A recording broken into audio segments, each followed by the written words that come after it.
Hi, I'm Wayne Tuttle, and this is Chasing Legends.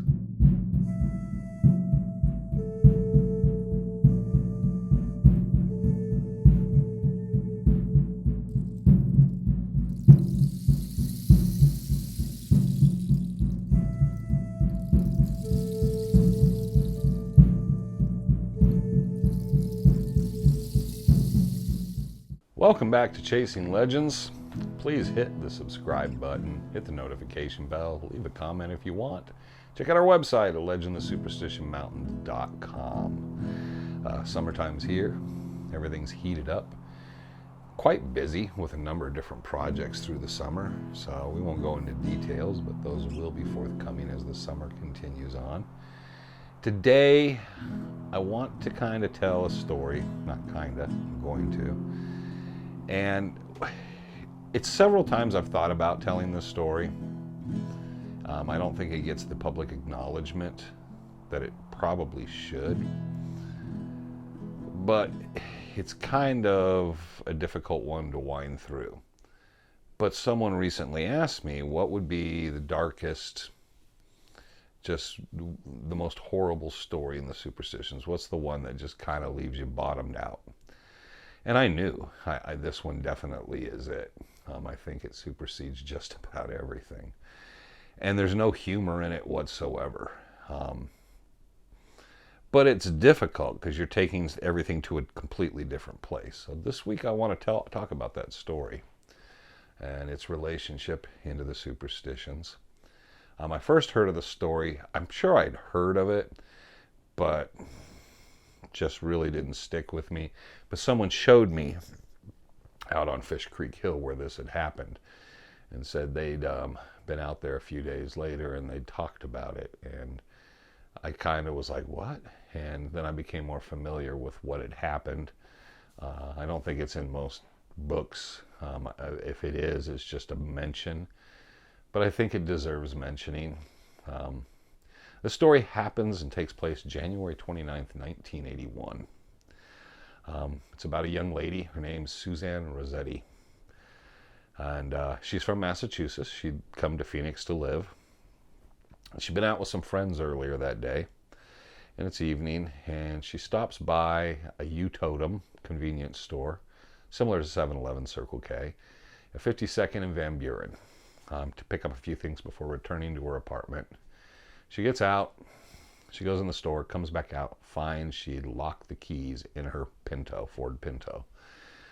She tries the doors, the windows, she's frustrated, she can't get in. She goes back in the store, talks to the clerk.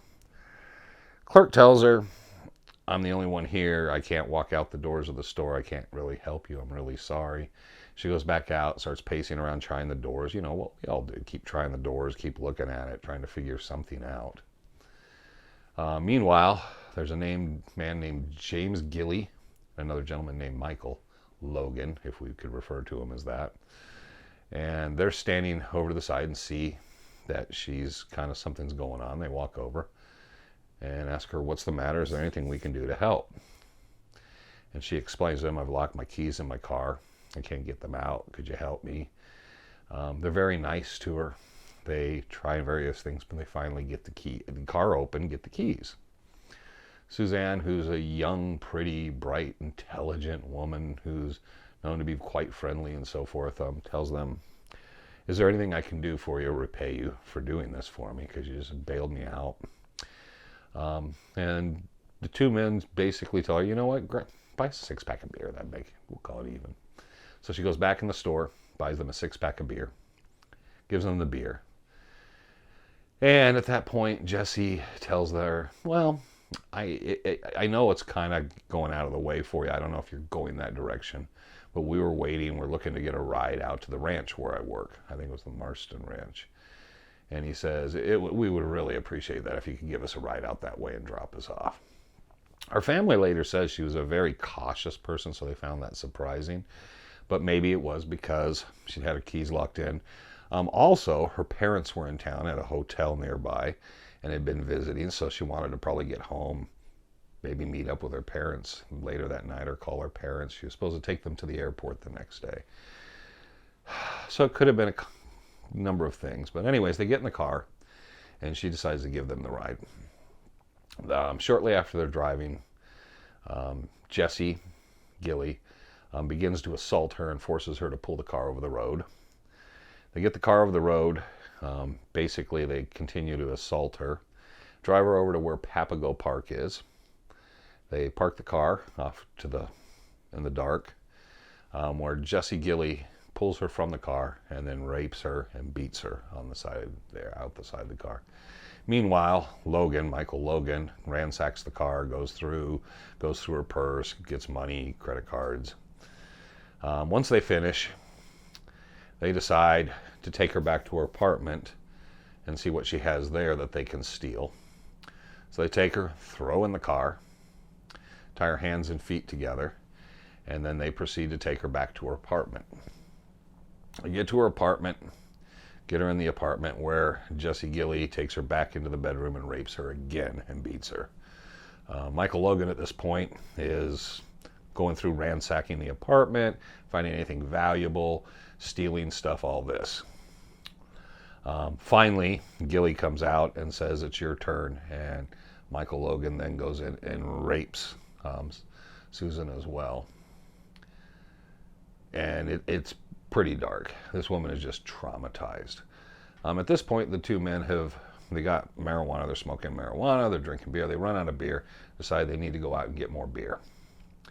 So they take her again, put her in her Pinto, and they start driving off to go get some beer. At this point, they realize also they've went way too far, and they need to basically take her out somewhere and dump her. They drive out. They go out the Apache Trail. As they go down the Apache Trail, she hears them discussing this and stays very quiet. She's obviously traumatized. She's been beaten multiple times, raped multiple times.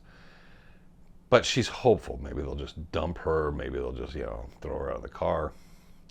They get out to Fish Creek Hill, and they get her out of the car. And at that point, she's trying to explain to them, "Just let me go. I won't tell anybody. Take the car, take everything. I don't really care."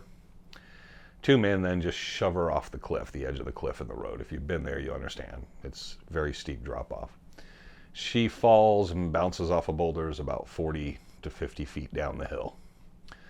The two men look down, realize they need to go down and make sure she's dead.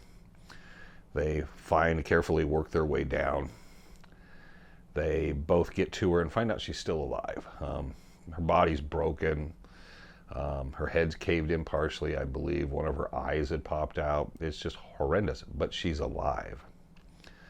They get down to her, and they sit down, and then they realize, wow, this isn't good.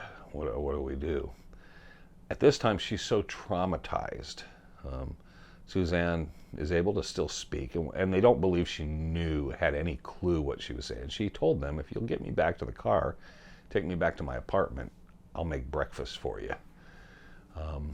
Almost in an apologetic way. The two men continue to sit there, smoke cigarettes, and discuss who's going to kill her. Finally, when she realizes enough realization that things are that bad, she asks them, "Would you please just leave me, go away, leave me and let me die in peace?" She realizes it's over. This is where it even gets darker, if you can believe that. James Gilly then tells her, "That's right, bitch, you're going to die." And he then picks up rocks and starts beating her in the head with the rocks till he thinks she succumbs and she's dead. Then they sit down again, and him and Logan sit there and basically start realizing they can't dig a grave. They don't have a shovel, so they start piling rocks on the body. And they take their time, they pile the rocks, smoke another cigarette, and then decide they're going to take the car, get more beer, drive around, and hit ATMs trying to get money off of her account. So they make this plan, they go back up the hill, get in the car, and they leave. They get back in town, and I think that says there's 12 or 13 times they were denied at ATMs because they could only get $250 a pop. So they're going to different ATMs and trying to get money, and they continue to do this for the next day or two, driving her car around, taking money out of accounts. Meanwhile, her mother's quite concerned that evening, hasn't heard from her, calls the Phoenix Police Department, trying to convince them to go over, take a look, because there's something wrong. She hasn't heard from her daughter. Her daughter didn't come by to pick up them, to take them to the airport. Phoenix PD tells them, well, we need to have 24 hours before it's missing persons. When they finally go to Suzanne's apartments, they find it completely ransacked, drug paraphernalia on the floor. You can tell something's happened, but they have no lead, no clue, no nothing. Her car's missing. They don't know what to do. So who knows how this would have turned out, except Jesse Gilly decides to brag and confess and tell everybody what he's done. And as he does this over the next couple of days, obviously we can't consider them friends, maybe acquaintances. They finally tell the police, hey, this guy's been talking about this, that him and this guy, Michael Logan, did all these horrible things to this woman. The police are able to think this might be the missing woman we're looking for. So they arrest Jesse Gilly and Michael Logan. They find Gilly has a bunch of her credit cards, ATM card, and personal possessions and certain things from her house on him. They take them both aside. Logan realizes things are bad, and he knows what happened, and as things kind of unfold, that they're in big time trouble. Now, they've both been in and out of prison through their lives. They're bad men.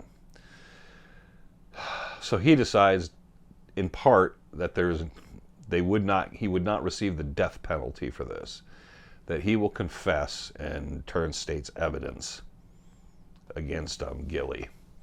So the police listen to him. He tells them everything, tells them where, and takes them out to where the body is. And they're able to take both men and get convictions. In fact, our good friend Bob Corbin, Dutch hunter, is the state attorney general at that time, and prosecutes them both. Logan gets off pretty easy. He gets lifetime imprisonment, 25 years minimum. Logan lives till 2021. Just a couple years ago, he dies in prison. He's never released. Gilly actually does a number of appeals, which he never wins any of his appeals, and he's finally, by lethal injection, put to death in 2019. It's a very disturbing story. It's a cautionary tale to people. Even when people show you kindness, we need to always remember they're very, very, very evil people. Logan said a number of things. He said that even after they beat her with the rock and buried her in the rocks, he said Gilly seemed very angry and was calling her a bitch and a whore. And it was really difficult for even him, as much as he was such a bad man. I think there was some trace. No forgiveness for what he did and what took place and everything, but I think it was just beyond something. And the discussion I think I've always seen is people refer to Jesse Gilly as pretty much personified evil. If we don't think evil lives in these times, that was evil. Two things, as dark as this is, and it is a difficult story. I'm sure a few of you are kind of like, I don't really want to picture this. One, the coroner figured that Suzanne had probably lived for 15 minutes to 45 minutes after they beat her head in and buried her under the rocks. She still was breathing and living before she finally expired on that hillside along Fish Creek.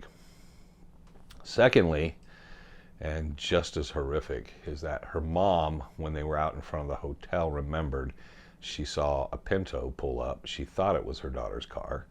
She looked at the car and she realized there was two men in there with this very disheveled and very sad looking woman.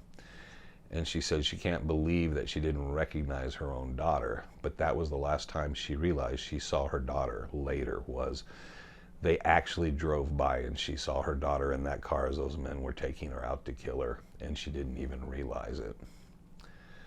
Unfortunately, both these men are dead. The fact that always kind of eats at me when I think about this story, and as I read it again, is that they both had 40 years longer than Susan did, who didn't do anything wrong. She just tried to repay two people for what she thought was kindness they showed her, and they believe that the men just realized they could take advantage of a situation in that moment and did that. And I believe it's probably one of the darker stories of the superstitions. I know there's a number, but that one there, when we would go through Fish Creek Hill, there is always a little trigger because someone had shown me where that spot was. I always kind of get a little kind of like moment there where I realize, man, that had to be it's such an awful thing. You can't understand why people do that. So there that is. Unfortunate. You can tell why I didn't really want to tell the story. There's no energy in that story. I think that's why you don't see a lot of people tell it. I believe it's a good cautionary tale for people to understand, is regardless who someone is, regardless of what you think their intentions are, it definitely, if you're a woman and alone, always keep your guard up, because should have never happened. I don't think we can ever put anything on Suzanne Rossetti. I think we just have to look at, she just was trying to be a nice person, and two very evil men took advantage of her. So there's this week's Chasing Legends. As dark as probably we could get, and you can tell there's just, I have no energy for it right now. But I wanted to tell the tale. A couple of years I'd kind of sat there, and it was one of those stories among a few others that just sit there, and I try to find when I feel like there's a place where I could maybe tell that story. And for whatever reason, I don't know what it is, I just realized this week that I think I need to get that one off the shelf and just have it said and done. So there you go. A very deep, dark, twisted tale. Not one I think anybody finds any joy in. If you go online, you can still find the appeals and stuff from the state of Arizona when Jesse Gilley was trying to get his appeals to work through or get off the death penalty. And that information is still online. So you can kind of read about some of the details. And there was things I left out because it's just, how much darker do you want to get? So thank you for joining us. Hope everyone has a wonderful week still. And until the next time, always remember, I'm Wayne Tuttle. You're not. And this was Chasing Legends.